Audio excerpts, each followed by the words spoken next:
கேரளால மலையாட்டூர்ல அமைந்திருக்கக்கூடிய இந்த குருசு மலையில டாப்ல போய் பாத்தீங்க அப்படின்னா நீங்க பாத்துட்டு இருக்கிற இந்த அச்சு என்ன அப்படின்னா புனித தோமையார் 2000 வருடங்களுக்கு முன்னாடி குருசு மலையில மேல சென்று தவம் செஞ்சப்போ பிரேயர் பண்ண அந்த சமயத்துல அவருடைய கால் பாதங்களோட அச்சு பாறை உருகப்பட்டு அந்த பாறையில அந்த கால் பாதங்களுடைய அச்சு பதியப்பட்டிருக்கு.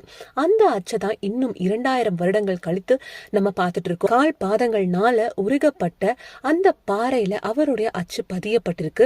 அதை இன்னுமே அவங்க இந்த கண்ணாடி குழுவை போட்டு அதை பிரிசர்வ் பண்ணி மெயின்டைன் பண்ணிட்டு இருக்கிறாங்க. இதே போல தமிழ்நாட்டுல சென்னையில அமைந்திருக்கக்கூடிய சின்ன மலையில கூட இதே மாதிரி புனித தோமையாரோட கைகளோட அச்சு அந்த பாறைகள்ல பார்க்க முடியும்.